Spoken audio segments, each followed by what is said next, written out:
I am way behind, so this is going to be Star Wars comic canon for April through July, and then after we're all caught up with this video, I'm from now on going to do weekly Star Wars canon, because monthly is just way too much stuff to put in one video, and then I end up putting it off because it's just too much. So if you've been waiting a long time for my canon updates, I am terribly sorry. So let's go ahead and begin.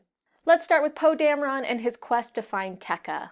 Quick refresher, 30 years has passed since the defeat of the Empire, but a new threat has arrived in the form of the oppressive First Order. Standing in opposition to their expansion is the Resistance. Poe and his team of pilots, Black Squadron, have been tasked with finding Tekka, an explorer who may know where Luke Skywalker is located. Traveling to the explorer's last known whereabouts, they find a planet whose inhabitants worship and care for an egg. They believe this egg nurtures their unborn savior. But a tracking device secretly placed on Poe's X-Wing enabled Agent Tyrix, a vicious First Order intelligence officer, to follow Black Squadron. So in the beginning, we see that Captain Phasma sent Tyrix on a mission to get Poe, who recently led a mission that intercepted key information being passed to the First Order by a New Republic senator. So Tyrix tracks Poe down to the cave. The people guarding the egg try to hide Poe, but he's found. Meanwhile, Poe's squadron attacks the First Order ships above the cave. In retaliation, Tyrix has his troopers start to burn the egg. Tyrix then traps Poe and BB-8 in the cavern beneath the surface, while a fleet of TIEs engage the rest of Black Squadron in a deadly aerial battle. Tyrix demands Poe gives him the data he stole from them. Poe counters that he isn't talking until they stop firing on the egg, and the TIEs back off his squadron. And his squadron isn't doing too well. They are outnumbered 5-1. They try to go down into the canyons to get the advantage, but it doesn't end well, and they're forced back into the air. Oh, also Wexley and Care have been in a relationship for a few months, if anyone cares. Just then the egg hatches and a large winged creature comes out that doesn't seem too happy, as it starts attacking the occupants of the cave, something that confuses its guardians who feel they've done something to upset it. Tyrix's men can't keep it at bay, but then a black version of the creature shows up and starts the beatdown. The two creatures battle and soar out of the cave, saving Black Squadron at the same time. Eventually the protective one, the black creature, destroys the white one. The two creatures fighting was awesome, but honestly the highlight of this issue was meeting Agent Tyrix, and he kind of reminds me of the Jew Hunter from Inglourious Bastards, and you know he's evil. You know the son of a bitch is evil, but his charisma is just through the roof, and you just can't help but be intrigued by him. And I love how Hux and the First Order just can't stand this guy, but they keep him around because he's just so clever and resourceful, and I'm actually most looking forward to seeing him pop in and out of these comics. So Black Squadron lands in the cave, and they realize the only way to end the situation is for both sides to simply walk away. The Guardians of the Egg are taken away to a new world by the victorious creature. Poe and his squad head to a place they told him Tekka went to. Apparently, Megalock's prison, to meet Gracchus the Hutt, who's been in that prison for a fairly long time, and you might remember him from the Star Wars series. The Black Squadron go to the prison, which is pretty awesome to be honest, and they meet with Gracchus. Tyrix is already there because he wants to know what Hutt knows about the Explorer, and the Poe issue ends with Hutt saying whichever man breaks Gracchus out of prison will get the information on the Explorer. Alright, next let's move on to Darth Vader issues number 19 through 23. Refresher, it is a time of rebuilding for the Empire. After the destruction of the Death Star, Darth Vader is atoning for his failures by destroying all who would oppose the Empire. With Childe taken care of and the planet's allegiance and resources won, Darth Vader standing with his master, Emperor Palpatine, has greatly improved. All is not well, however, as Silo, Darth Vader's rival, has been exposed as a traitor and is on the run. What's more, the location of Darth Vader's secret ally, Dr. Aphra, has been located by the Inspector Thanoth. Darth Vader travels to Coruscant to meet with the Emperor. This meeting goes as well as would be expected, with Palpatine lying out his ass of why he had Silo create Darth Vader's replacements. Palpatine explained that long ago there were many Sith and that they rose up against the light and warred with the Jedi, but they lost because they also warred against their own kind. For thousands of years they kept to the shadows, not afraid of the Jedi, but themselves. The dark side is too powerful, and the weak will meekly stand in regimented order. One master, one apprentice. No more. for generations, and those generations built to him, and for Palpatine to restore the Sith to their rightful place in the galaxy. He set the galaxy aflame and purged all weakness and impurity, and from the ashes, they will have a new age. Palpatine states that he learned from the mistakes of those before him, and used non-Sith for his ends and his apprentices. Darth Maul was a loss, but Darth Tyrannus was a proton torpedo. He served his purpose, and was gone. But Vader was the true candidate until Mustafar, and Vader's failure there jeopardized everything. He needed an apprentice with might, so he turned to the best scientists to remake Vader. Silo was one of them. But Palpatine was intrigued by the scientists. What could they achieve if unfettered by the morality of the Old Republic? Unfortunately, Silo grew too powerful, and he was deep in Tarkin's initiative. Palpatine feared if he pulled Silo free, he would create a schism of the Empire's great minds. He had to make him overplay his hand. So in the wake of Yavin, when Silo said Vader had failed but he groomed replacements, Palpatine told him to prove himself. Palpatine knew his true apprentice would frustrate the copies, and Silo would go too far and prove himself a traitor and be purged. So after that fucking bullshit lie, Vader basically tells Palpatine, I understand you're bullshitting me. If any of Silo's toys were to be standing here right now, you'd be giving the exact same speech to them. And this creates a little bit of a showdown between the two men, where they give each other a very long look. And at the end of that long look, Vader basically says, it doesn't matter. Listen, the dark side is strength, and I'm that strength. And Palpatine then sends him to go find Silo. Vader first makes a pit stop to see Thanoth, who informs Vader that he knows he's Anakin, knows he wants to find his son and train him, and then take over as the new Emperor. He also knows Aphra needs to be removed to ensure the Emperor doesn't discover this plan, and he wants to help, even though he knows he's one of those loose ends and will be killed as soon as he gives Aphra's location. He explains that the Emperor is weak and that he believes in the Eternal Empire, not the one made weak by the Emperor's faltering grasp, and that Vader is better for the Empire. He tells Vader Aphra's location, and Vader kills him. Vader sends 000 and BT with their bounty hunter friend to get Aphra, while Vader goes after Silo.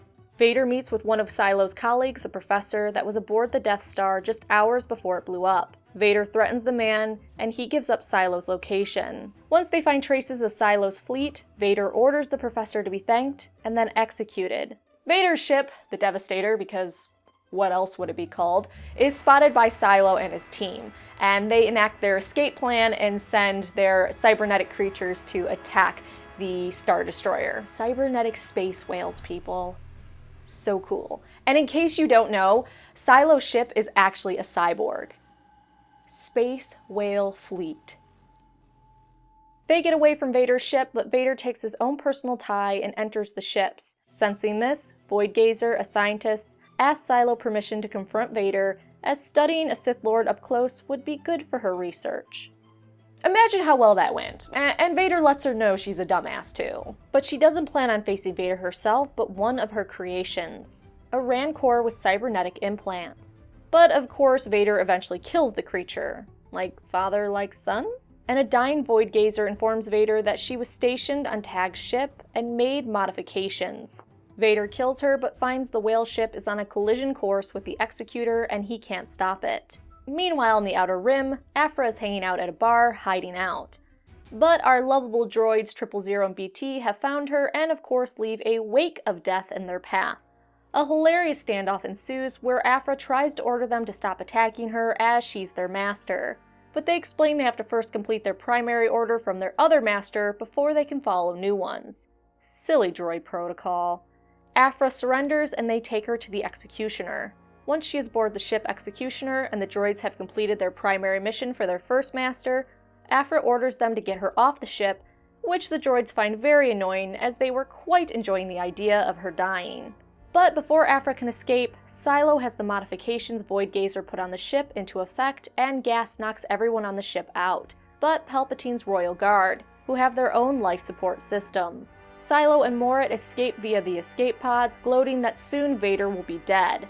But Vader is better than that and manages to get on their ship and cut power to their engines, being a total badass while he does it. Silo tells the twin to bypass Vader by traveling across the surface of the ship while the Emperor is brought to Silo.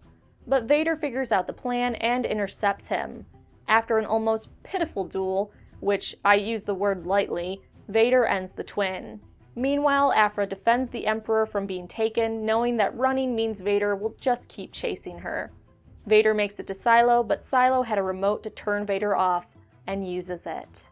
There's also an extra story at the end of this about 000 and BT getting upgrades, and it doesn't really impact the story, but if you do want to read it, it's in Darth Vader issue number 20, and it's worth it just because those two droids are delightfully frightening in every single way. Alright, next let's go on to Obi-Wan and Anakin issue number 4 and 5, which saw the end of a really fantastic series. So here's a refresher if you don't remember where it was at. Despite the efforts of Obi-Wan to educate Anakin in the ways of the Force, the young Padawan questions whether his future truly lies with the Jedi Order. Responding to a distress call from the ruined world of Carnelian IV, the pair have found themselves in the midst of a war between two factions, the Opened and Closed. Anakin has been kidnapped by the natives who believe that his talents will help them win the war.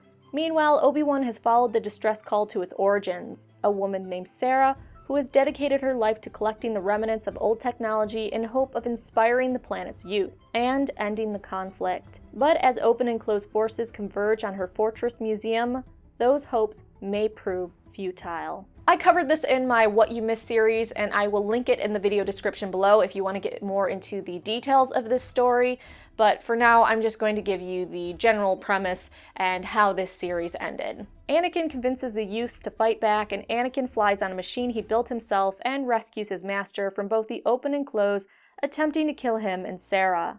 Obi-Wan then gets Anakin to fix a communication unit and used a little white lie, and what he told Anakin was changing the system, something Anakin expressed a desire to do earlier. Lying about there being a high concentration of Tibana gas, the Republic came to secure the planet and stop the fighting. Anakin was in awe that the fleet came out, and Obi-Wan explained, "The Republic didn't come out because of Obi-Wan Kenobi. They are here because a Jedi called. Being a Jedi is just not about power or lightsabers or even skill with the Force. It is about connection, being part of something bigger. I am stronger as a part of the Jedi Order than I could ever be alone." Obi-Wan then asked Anakin if he would walk the path before him alone, and Anakin told him, "No, Master. As a Jedi, if you'll show me the way." We also learn from one last flashback between Obi-Wan and Yoda that Obi-Wan was planning to leave the Jedi Order to continue to train Anakin if Anakin chose to leave the Order himself. This series was only 5 issues and it's over now, but I seriously recommend picking up this miniseries. It fills in some blanks between episode 1 and 2. It has beautiful dialogue, beautiful art, and it just, in general, was just a great series. Next, Star Wars issue number 18 through 21. Here is a refresher. It is a time of action for the rebellion.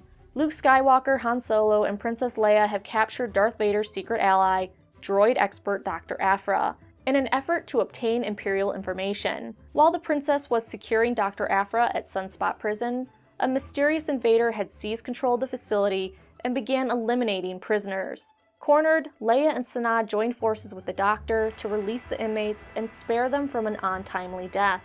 Meanwhile, Han and Luke have responded to Sanaa's distress call, arriving in time for the unknown attacker to reveal himself. So Gabby McGabberson straps bombs to Han and Luke and tells Leia that she has to kill Aphra because only by killing and becoming like the Empire and how ruthless they are will she actually win against them. She refuses, and Chatty Cathy reveals that he's actually a Neb from Star Wars Annual number 1. Apparently, after failing terribly on Coruscant, he decided the best thing to do is just to run away like a little bitch. So they struggle, Sanaa tries to kill Aphra, and finally Leia overpowers the Neb, saying that the rebellion will win because there are more of them than the Empire can count, and they are all sick to damn death of being told what to do. A Neb is taken care of, and the prison is restored. Aphra goes to sneak away, but Leia catches her. On Leia's orders, Sanaa kicks Aphra into an escape pod with tons of trackers on it, though Sanaa and Leia muse that they'll have to find all the trackers Aphra laid on theirs. Issue number 19 ends with the Neb looking like he's going to get away. They abandon the Sunspot prison, allowing it to fall into the sun. Creel, a stormtrooper we saw in an earlier issue that was undercover, finds the prison and will now be leading his elite troopers to find one of their own, the Depopulator. And we'll jump to issue number 21 and then go back to issue number 20, as that is a different story. In issue number 21, we learn a bit about Creel, including why he is so for the Empire. They came to his planet and basically saved his people from the cruelty of the fighting arenas. The Empire gave his people jobs, purpose, and peace. Eventually he joined the Empire, where his first and only friend was killed by rebels. And it's just a neat issue showing how he leads his team to take out rebels, or as he calls them, terrorists. So now let's jump back to Star Wars issue number 20, and it was another issue focusing on Obi-Wan's exile on Tatooine. It continues with the Wookiee bounty hunter hunting down Obi-Wan as he was ordered to by Jabba for interfering with his tax collection. Not a lot to talk about with this issue except Luke tries to run away from home again, which is so sad. He wants to get off the planet so desperately. But when the Wookiee attacks Owen, Obi-Wan comes to the rescue and fights the bounty hunter. Well, Obi-Wan mostly gets his ass handed to him while trying to keep Owen safe. Eventually he can't fight the Wookiee and keep Owen alive, and that's where Luke comes in on his ship and rescues Owen as he falls. Obi-Wan manages to fend off the Wookiee, throwing him over the cliff, and when he can't spot him, and Kenobi knows Owen and Luke are safe, he goes back to his quiet life, watching Luke from afar. The Wookiee had secretly fled the planet and knew failing Jabba meant he wasn't welcome on the planet for some time. The issue ends with Luke able to fly his ship again and being so happy. I recommend buying this issue just to see an aging Obi-Wan fight. It's kinda depressing, but at the same time, a little bit fun. It's also interesting to see what he was up to during his exile. Lastly, Han Solo issue number 1 and 2. Here's what this series is about. It is a period of unrest. In a galaxy oppressed by the Empire's unrelenting brutality, there is little hope for change. Nevertheless, rebels have banded together to fight back against such corruption. While the rebellion grows in power, Imperials fight to crush any hope for an overthrow. With the Empire's hands full, the opportunities for crime are endless. Han Solo has taken a step back from the rebel cause, returning his focus to what he does best: smuggling. Untrusting by nature, he's skeptical of any who cross his path. Unfortunately for him, he can't stay under the radar forever. So it opens with Han turning down job after job. Something just doesn't feel right to him, something that might hurt him as he turns down more jobs. He's starting to get a reputation for cold feet, and soon people won't be asking for him. But Han has other worries when a woman he saw on the last planet he was on appears again. He runs but is caught. They bring him aboard the Falcon and Chewie greets them, apparently knowing them. They show a holovid of Leia asking Han to help the two that grabbed him, but when they say they want his ship, he refuses. That's his baby. None of this sits right with Han, so he goes back to question Leia. Leia, along with General Kraken, who is head of security and intelligence for the rebellion, is also present, and explains the situation. For years and at great risk, the rebellion had assembled a network of informants throughout the Imperial systems, all of whom had one objective. The odds were never good, but last month they received a signal from the collective that the mission had been accomplished. But then, one by one, they started dying. Murdered. With only 3 left alive, they needed to get to them quickly. The hitch is there's a mole in the rebellion, and probably more than one, so they can't use any official ships or members of the rebellion under the fear that they might be one of the moles, and then they give the information to the Empire. So whoever they use can't be a part of the rebellion, or if they are a part of it, they have to be very, very trusted by Leia, and on top of that, they have to have a reason to be in the system. Their cover is to enter the Dragon Void Run, the most notorious, dangerous race in the galaxy. Its entrance fee would bankrupt a Hutt. The race passes by 3 planets, and each of the 3 informants have been told to rendezvous on the worlds. When Han stops on each planet for the mandatory refueling period, he'll retrieve each asset. Han agrees, and to make his leaving the rebel base less suspicious, Leia decks him and yells for him to not come back. Of course, they both have a sad look in their eyes because one day they're going to make an awkward-looking evil baby. So Han enters the race and meets some pretentious, rich assholes. Starting the race, he first comes out of hyperspace to see ships around him being destroyed. Turns out this is the first obstacle for the race: mines. Most of the ships are destroyed in the very beginning, but of course Han Solo manages to evade the mines. So the racers get past the first stage and only 4 ships remain. The first stop leads them to a planet where Imperials come and arrest all the pilots while they're refueling. Meanwhile, Chewbacca picks up the first Alliance spy, who is a little uncertain whether he should go with Chewie, who convinces him to shut up and go by insinuating he will eat the man if he doesn't. Very cute. When someone shows up to stop Chewie from taking the spy, The locals take care of the man, thinking the more elite members of the race are trying to cheat by offing Chewie, a normal pilot that the elites must be jealous of. The issue ends with Han and the other pilots of the race being arrested by the Imperials. They also released the Force Awakens comic, which is just retelling the movie in a comic form, and I really don't think I need to go over that. So that is Star Wars canon for April through July. Like I said, I'm going to be doing this weekly now because monthly is just way too hard. If people want me to, I can always collect all the weeks together at the end of the month and publish them as one video, but it might be kind of weird because I'll be wearing different shirts and hairstyles and stuff, but I guess it'll be fine. So thank you for watching. Make sure you give the video a thumbs up and come back for more Star Wars videos, comic videos, Game of Thrones videos, anything sci-fi, fantasy, or horror related.